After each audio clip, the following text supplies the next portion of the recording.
Existem planetas superabitáveis em comparação com a Terra?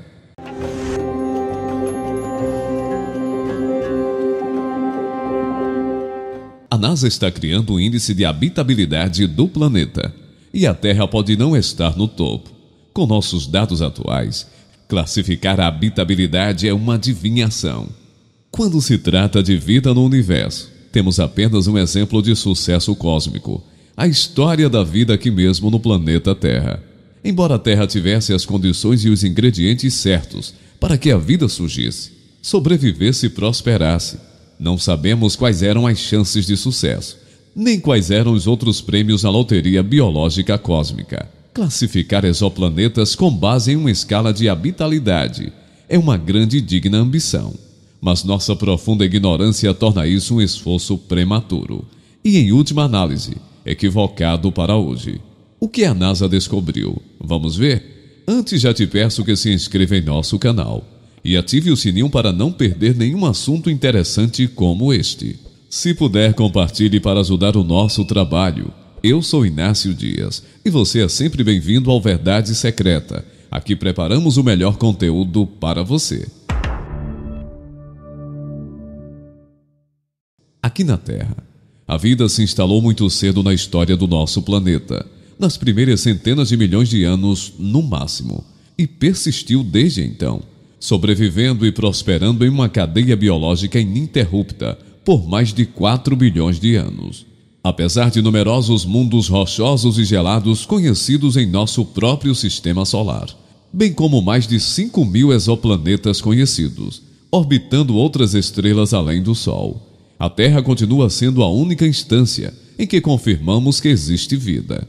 Isso não significa, porém, que se quisermos encontrar vida fora da Terra, devemos nos restringir a procurar planetas muito parecidos com o nosso. Claro, eles estão lá fora, mundos do tamanho da Terra, orbitando em torno de estrelas semelhantes ao Sol, a distâncias semelhantes à distância Terra-Sol. Mas é uma suposição excessivamente restritiva concluir que planetas como o nosso são os únicos lugares onde a vida surge. De fato, planetas semelhantes à Terra podem nem ser os melhores lugares para procurar vida extraterrestre. Na grande loteria cósmica da vida, não sabemos quais são os outros prêmios, quais são as chances de ganhar qualquer tipo de prêmio, e se a vida na Terra é a grande vencedora, ou ainda existem prêmios maiores por aí. Em 2014, uma dupla de astrobiólogos propôs a ideia de um planeta superabitável, aquele com condições mais adequadas para o surgimento da vida, evolução e maior biodiversidade. Embora muitos exoplanetas tenham sido apontados como superabitáveis, as evidências ainda são obscuras. Aqui está a ciência por trás da ideia de superhabitabilidade. Sejamos francos sobre as limitações do que sabemos. Sabemos que os blocos de construção da vida, de átomos brutos a moléculas orgânicas, aminoácidos e planetas rochosos ricos em água, são literalmente encontrados em todo o universo. Até sabemos como e onde ocorrem. Uma variedade de processos, desde a fusão nuclear em estrelas até cataclismos estelares, como supernovas de colapso de núcleo, anãs brancas explosivas e estrelas de nêutrons fundidas, combinam-se para criar o conjunto completo de elementos que compõem a tabela periódica. Em nuvens de gás intergaláctico, em regiões de formação de estrelas, em fluxos de estrelas jovens e em discos de formação de planetas ao redor dessas estrelas, uma grande variedade de moléculas orgânicas continua a ser descoberta. Nas regiões internas de sistemas estelares jovens, bem como em asteroides e cometas encontrados em nossos próprios sistemas solares, existe uma enorme variedade de moléculas complexas, incluindo hidrocarbonetos aromáticos e dezenas de tipos de aminoácidos. Existem grande número e grande variedade. E em todo o universo, onde quer que existam estrelas, também existe um número enorme de planetas. Mas nem toda estrela tem planetas, e nem todo planeta é adequado para o desenvolvimento da vida. Houve uma série de erros, ou seja, afirmações feitas no início que agora são consideradas errôneas, que exigiram que os astrônomos repensassem. Quais suposições devemos fazer? ao considerar a possibilidade de habitabilidade de um exoplaneta. Presumimos inicialmente que haveria uma zona habitável, uma região onde um planeta rochoso com atmosfera suficiente poderia manter água líquida em sua superfície. Agora sabemos que muitos mundos, fora desta chamada zona habitável, podem possuir oceanos subsuperficiais sob uma camada de gelo, que as exoluas podem ser habitáveis através do aquecimento das marés por um planeta próximo e que a atmosfera certa pode tornar uma atmosfera fria, mundo estéril hospitaleiro à vida. Presumimos que ter um planeta semelhante a Júpiter em nosso sistema solar nos protegia de muitos impactos importantes. Agora sabemos que Júpiter realmente aumenta a taxa de colisão de asteroides e cometas na Terra em algo como 350%. Presumimos que todas as estrelas possuíam uma mistura de planetas terrestres e gigantes. Agora sabemos que, a menos que uma estrela seja rica o suficiente em elementos pesados, a formação de planetas rochosos não pode ocorrer. E talvez o mais condenável, assumimos que as superterras, ou planetas entre 2 e 10 massas terrestres, eram o tipo mais comum de planeta no universo, e por algum motivo misterioso, não eram encontrados em nenhum lugar do nosso sistema solar. Embora seja verdade que até agora, entre todos os exoplanetas descobertos, existem mais planetas nesta faixa de massa do que em qualquer outra faixa de massa. Categorizá-los como superterras é extremamente enganoso. Acontece que quando você mede as massas e os raios dos exoplanetas juntos, descobre que existem apenas 3 grandes categorias de exoplanetas. Planetas terrestres rochosos, que normalmente não têm mais de 120 a 130% do raio da Terra, e não mais de 2 vezes a massa da Terra. Planetas semelhantes a Netuno, que tem um envelope de gás espesso e volátil, envolvendo sua superfície com pelo menos milhares de atmosferas terrestres, que representam praticamente todas as chamadas superterras, até planetas com a massa de Saturno. E planetas jovianos, ou mundos gigantes gasosos, que exibem autocompressão, variando de cerca de 40% da massa de Júpiter até cerca de 13 vezes a massa de Júpiter, ponto em que o planeta se torna uma estrela anã, marrom e acima de 80 massas de Júpiter, uma estrela de queima de hidrogênio de pleno direito.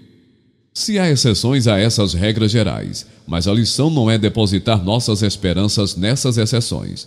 Em vez disso, a lição é procurar presença real da vida, pois somente quando tivermos a confirmação da presença da vida em outro mundo, podemos começar a fazer declarações inteligentes sobre a probabilidade de um mundo abrigá-la.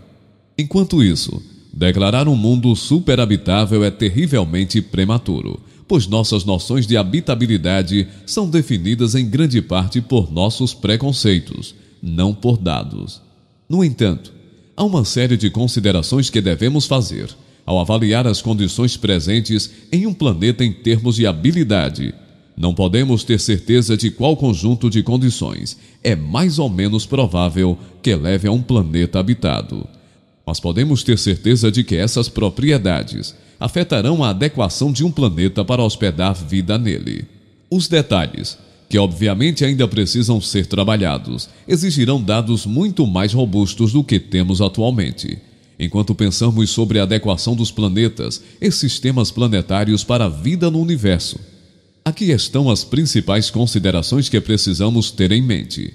Metalicidade é a linguagem dos astrônomos para a fração de elementos pesados, outros elementos além de hidrogênio e hélio, presentes em um sistema solar.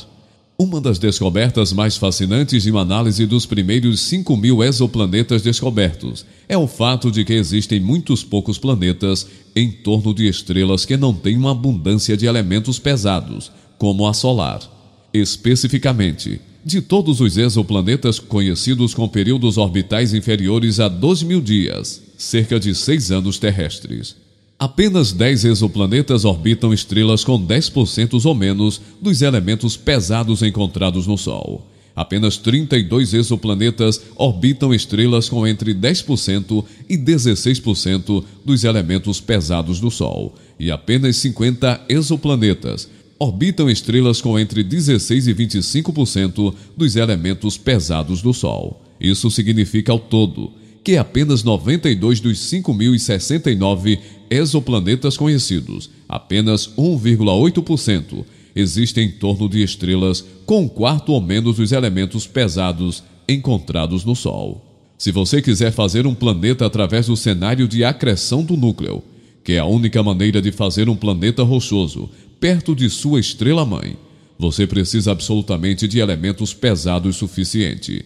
Pode haver um pico na metalicidade, onde a vida é mais provável. Além de uma certa abundância, a vida pode tornar-se menos provável novamente. A única maneira de conhecer a dependência, metalicidade e vida é descobrir e catalogar sistemas com vida neles. Tipo estrela. Aqui na Terra, estamos orbitando uma estrela do tipo G, uma estrela com uma massa solar de material. Estrelas como o nosso Sol queimam de forma relativamente estável por bilhões de anos, aumentando sua produção de energia em alguns % a cada bilhão de anos. Uma vez que eles passam as primeiras centenas de milhões de anos iniciais, durante os quais eles explodem copiosamente, eles queimam de forma estável, até evoluir para uma subgigante, uma gigante vermelha, e então terminar em uma combinação de nebulosa planetária anã branca. Mas nosso Sol é mais massivo do que cerca de 95% de todas as estrelas que existem. Cerca de 75 a 80% de todas as estrelas são de baixa massa, anãs vermelhas do tipo M. Essas estrelas são mais frias, menos luminosas e têm uma vida muito mais longa que o nosso Sol.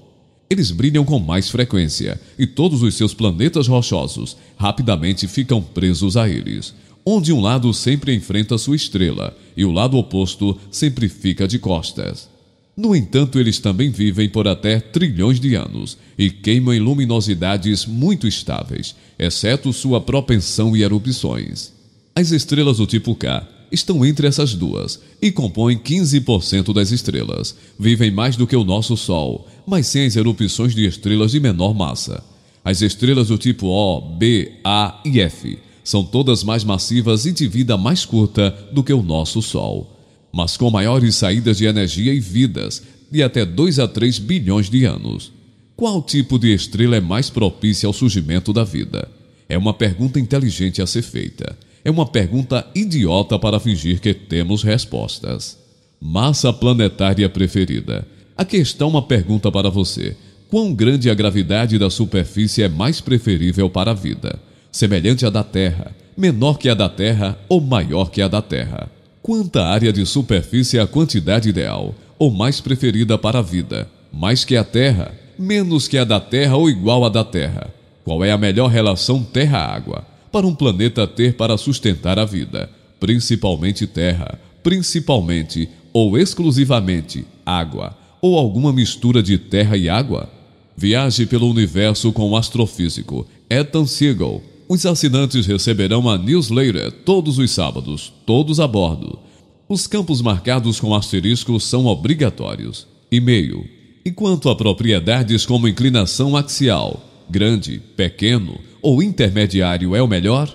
Importa se a inclinação axial muda significativamente ao longo do tempo, ou seja, é bom ter uma lua grande e estabilizadora ou é inconsequente? É fácil fazer grandes declarações neste momento, porque temos uma total falta de evidências sobre quais condições são mais propícias à vida. Essas são questões que valem a pena pensar, especialmente quando começamos a entender a abundância de planetas de massas específicas em torno de estrelas de classes específicas e suas distribuições em termos dessas e de outras métricas. Mas até que tenhamos dados sobre qual fração de planetas, com qualquer conjunto específico de propriedades, são realmente habitadas, tudo isso permanece especulação. Desde 2014, a hipótese predominante é que os planetas terrestres mais massivos, mas ainda rochosos, seriam os mais propensos a serem habitados. Planetas com 2 vezes a massa da Terra e cerca de 120% do raio da Terra são preferidos. Supõe-se que planetas com cobertura oceânica significativa, mas com oceanos mais rasos, principalmente ao longo das plataformas continentais, sejam mais propícios à vida. Planetas mais próximos do centro do que foi inicialmente chamado de zona habitável deveriam ser mais propensos a abrigar vida do que um planeta próximo à borda interna, como a Terra. E planetas em torno de estrelas de massa ligeiramente menor do que o nosso Sol, com atmosferas um pouco mais densas do que a Terra, são considerados os lugares mais prováveis para o surgimento da vida. Essas suposições são todas altamente questionáveis, no entanto. Talvez seja mais provável que a vida surja em lagos de água doce, com atividades vulcânicas abaixo deles. A hipótese dos campos hidrotermais, tornando irrelevante a questão da cobertura oceânica. Talvez áreas de superfície maiores criem condições mais instáveis e variáveis em todo o planeta, desfavorecendo o surgimento precoce da vida. Talvez nossas noções do que constitui uma zona habitável sejam risíveis. E talvez estrelas de maior massa, mais luminosas, possuindo mais radiação ultravioleta, sejam mais propensas a dar origem à vida. Talvez os sistemas estelares do tipo K e do tipo M sejam em sua maioria estéreis. Existem muitos planetas atualmente conhecidos que poderiam abrigar vida. Pelos critérios acima, alguns seriam classificados como superhabitáveis, mas se algum desses mundos tem vida, é muito incerto. Clipper 442b, por exemplo, é frequentemente tido como o mundo mais superhabitável conhecido. Mas afirmar que é mais habitável que a Terra é um absurdo com o nosso conhecimento atual. Possui 134% do raio da Terra e 230% da massa da Terra, colocando-o bem na fronteira de ter um envelope de gás volátil ao seu redor. Ele orbita uma estrela do tipo K, com menos de 3 bilhões de anos, e tem uma temperatura média de superfície de menos de 40 graus centígrados.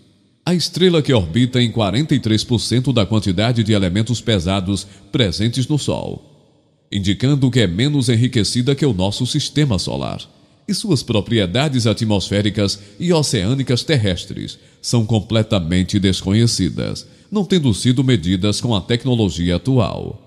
Pode ser que Clipper 442b seja um planeta repleto de vida. Pode ser que a vida tenha uma diversidade maior lá e tenha evoluído para um estágio mais avançado, mais rapidamente do que a vida na Terra. Mas também é possível que não haja, e nunca houve, vida naquele mundo, e que nossas atuais noções de habilidade sejam completamente equivocadas e mal informadas. Nesta fase do jogo, faz sentido entreter possibilidades e buscar respostas. Afirmar que os temos, no entanto, é simplesmente um exercício de arrogância injustificada. Diz aí, gostou do vídeo? Será que a NASA descobriu outros planetas habitáveis? Eu vou ficando por aqui. Não esqueça do like, inscrição e ativar o sininho para acompanhar nossos vídeos. Um forte abraço, muita luz e sabedoria, e que nosso Pai Altíssimo lhe conduza por um caminho de vibrações positivas. Até o próximo vídeo, com muito mais assuntos interessantes como este. Gratidão.